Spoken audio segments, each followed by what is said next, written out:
Saudara ni ada tanya, buaya air masin kategori apa? Alligator atau caiman? Masih tak faham lagi.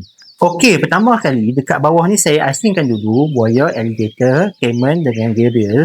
Cuma buaya ni saya buat spesifik lah, buaya air masin, saltwater crocodile, Crocodylus porosus, sebab tu spesies yang ditanya oleh saudara tadi.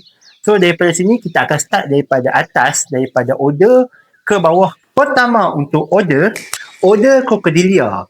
Order ni lebih kurang macam keturunan lah. Crocodilia ni adalah keturunan buaya dan haiwan yang seakan dengannya dari segi rupa, tabiat, fungsi.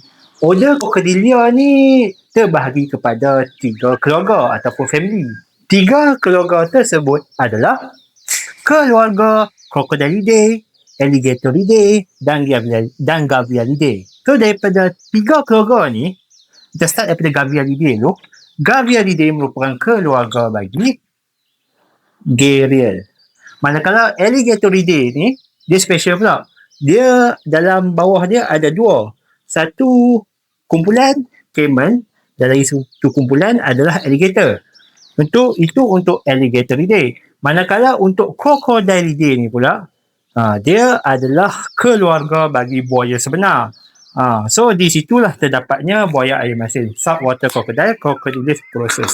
Jadi menjawab pada soalan saudara tu, buaya air masin kategori apa? Buaya air masin dia bukanlah kategori alligator maupun caiman. Dia kategori keluarga Crocodilidae, keluarga buaya yang sebenar.